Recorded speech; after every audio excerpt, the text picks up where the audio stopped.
Are you looking to build a brand new home or are in the process of building one? Well, in today's video, I'm going to talk about things that you shouldn't be doing when you're at a design center like the one I'm in today. Let's have a look.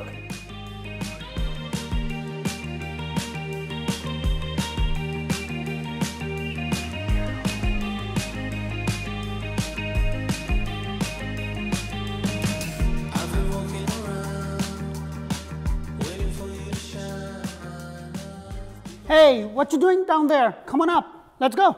Hello and welcome to another episode of Orlandohomeshow, where strategy matters, passion rules. And guys, if you haven't subscribed to my channel, please consider doing so. Press that thumbs up button, show us some love, because I bring you brand new home videos all throughout Central Florida and Greater Orlando area. And in today's video, I'm going to talk about things that you shouldn't be doing when you're building a brand new home and you go to the design center. Now, I have sat on these meetings with my clients numerous times, and I can tell you, I've been selling real estate for over 15 plus years, things that doesn't make sense for you to spend the money in design center, because you know, buying a home is a very emotional thing. You go in there, it's your house, so you want to make it perfect.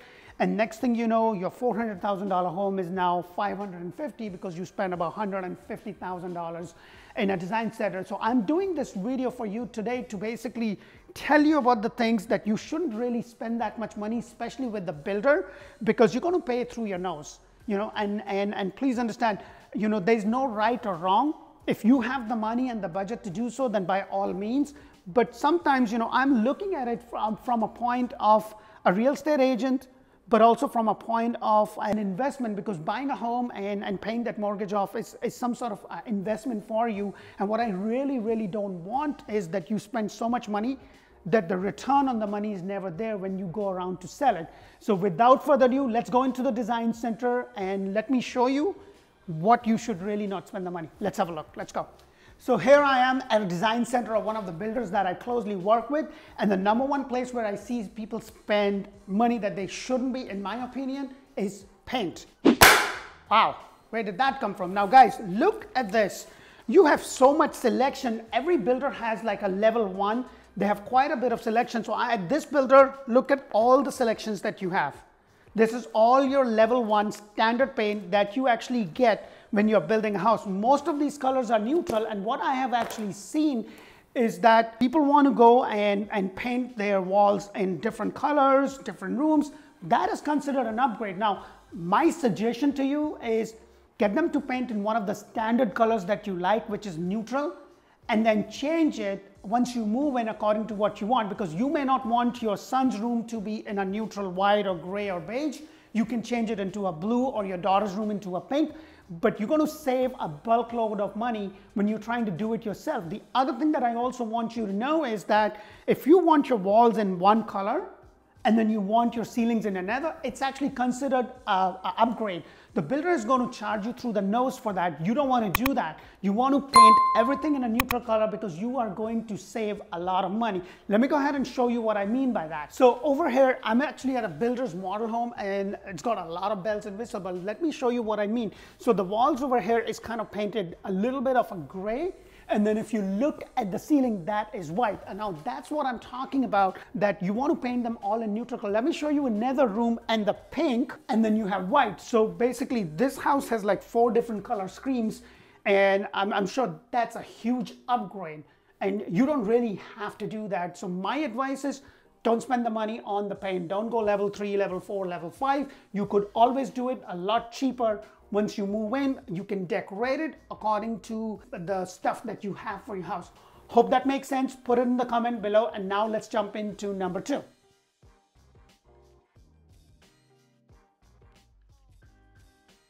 So here I am at the design center, and this is their quartz and granite wall. And look at the selection. I'm like, you come in there and you'll be so confused. Like, I do this for a living, and sometimes it's just so difficult when you go out there. So my tip is, don't go crazy on different levels, because let me show you. This is actually a design center granite level 1 over here. And then if you look at this, this is actually the quartz level 3. Now this is a builder model, so I'm going to actually show you the difference between the two. There's a huge difference in terms of price. Wow, they are heavy. I will show you the difference between the two, because this house actually has this granite. Now, I can tell you from experience, guys, that most of the time the buyers, when you try to resell the house, all they care is that you have a granite or a quartz. There's hardly a lot of people that would know any difference between level 1, level 7, level 2, level 3, level 4. They would not know. All they care is, do you have granite in the kitchen, or do you have a quartz, or you have some mica? So my suggestion for you would be, don't go overboard. So let me actually show you what actually the level 1 granite looks like. So let's have a look in the kitchen. So I'm in the kitchen of this builder model, and this model actually has the granite level 1, which is this one. Look at this. I'm like, if you look at the granite, it looks really nice. I actually did a model walkthrough for this specific model. I'll go ahead and put that in the description link so you can actually see that it shows really well. And then this is one of the most expensive quartz that they have, and it's not, other than the static in terms of colors, it's not much of a difference other than the price, which is quadruple in this case. So you may just want to stick with your regular granite that you could get. Usually you have like 3 or 4 different choices with every builder, and that's probably what I would suggest for you to do. So let's go into the number 3. So the next up where I see people go bazooka and spending the money is your carpet and flooring. Now let me show you what I mean. So this over here, right down here, is your level 1 carpet. And then above you have level 2. And then as you can see, this builder gives you so many options, and it's sometimes more confusing than it is helping. So my suggestion to my client is go with the level 1 carpet, because at the end of the day, you're going to get builder level carpet anyways, whichever level you go. It's commercial carpet. It's not one of those nice ones that you find from floor and decor places. But just choose this one, and you can always change that for a lot less money later on. So use the brand new carpet for about a year, 2 years, depending upon your usage, and then use something else. Now, my advice on flooring is just a little bit different. Now, over here, this is your level 1 wood, level 1 laminate, the vinyl plank, which are quite famous. These are the 2 options. And then this builder offers you a bunch of laminate wood options here from level 1 to level 5, and then you have another wood sections over here. So you have a lot of selections, and I see sometimes people go crazy. Now keep in mind, most houses are going to have the wet areas are going to be all tiled, like your bathrooms, your kitchen, and your part of your living room. They're going to be tiled, especially the kitchen, because most of them have like the great room kind of merged into it. It's not a formal dining. And that is good for you to be able to get the level 1 instead of spending so much money. However, it's not a bad idea to actually get the pricing sheet beforehand. Before you go to the design center, my suggestion is call your rep, tell your agent, hey, can you get me the pricing sheet? Go and visit a couple of homes, go and visit the builders' model homes, because those model homes are decked up. So you can see, hey, does it really looks like? The other resource that I'm going to tell you is go to Pinterest. You could go to Pinterest and you can start looking at what it looks, because sometimes I know that it is very difficult to say, how would this color look with this carpet? This color with this carpet, how does this flow in the house? And sometimes it's very difficult unless you see that. So my advice is always get the price sheet, go and visit the design center if they allow you to go there before your appointment, just to get a look. Start marking the things so you don't go end up spending tons of money. The other place that I don't want you to be spending your money is your appliances. Now, every builder is going to give you a dishwasher, range, and your microwave. For refrigerator, you can get it from the builder, but it's going to cost you a lot more money. So you're better off just going to Lowe's or Home Depot at your own time and be able to just get what you need. You'll be paying a lot less.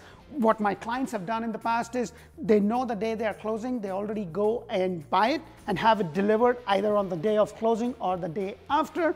And last but not the least, the other thing that I want you to know is your fixtures. I want you to get the fixtures that the builder gives you. In this case, you get something very simple like the one right up there.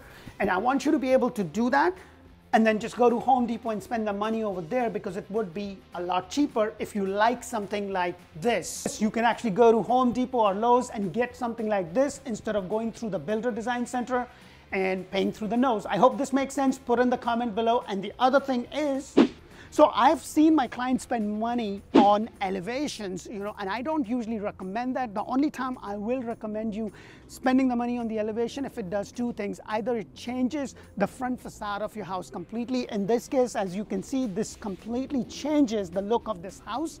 They have beautiful stone, and I'm a big fan of stone elevation. And that's money well spent because statically it looks really nice. Or else if it changes and adds more windows to the front, maybe give you a little patio area and stuff like that, then I would recommend that you spend the money on B, C, D elevation, because most builders will have about 3 to 4 different elevations, and it's money well spent if it gives you that. But if it doesn't do that and all you're getting is just a different color or something, I don't usually recommend. Let me know your thoughts below, what you think of that. And the last thing that I don't want you to be spending your money on is door locks, doorknobs, door handles. I don't want you to be spending the money on that. Just go with the builder standard, because those things are easy to change and you can change it at any time. If you do not like it, you could do that. The other thing that I also see where people go crazy is your faucets. Go with the standard and you can always change those things later on. Let me know what you thought of this, and if you haven't subscribed to my channel, please go ahead and do so. I would appreciate that. Press the thumbs up button. Put in the comment below what you think of this video, and if you like this video, come back and check out the other video in which I'm going to be talking about things that you should be spending your money on that will give you the biggest bang for your buck. Until the next video, bye for now. Don't forget to subscribe. See you later.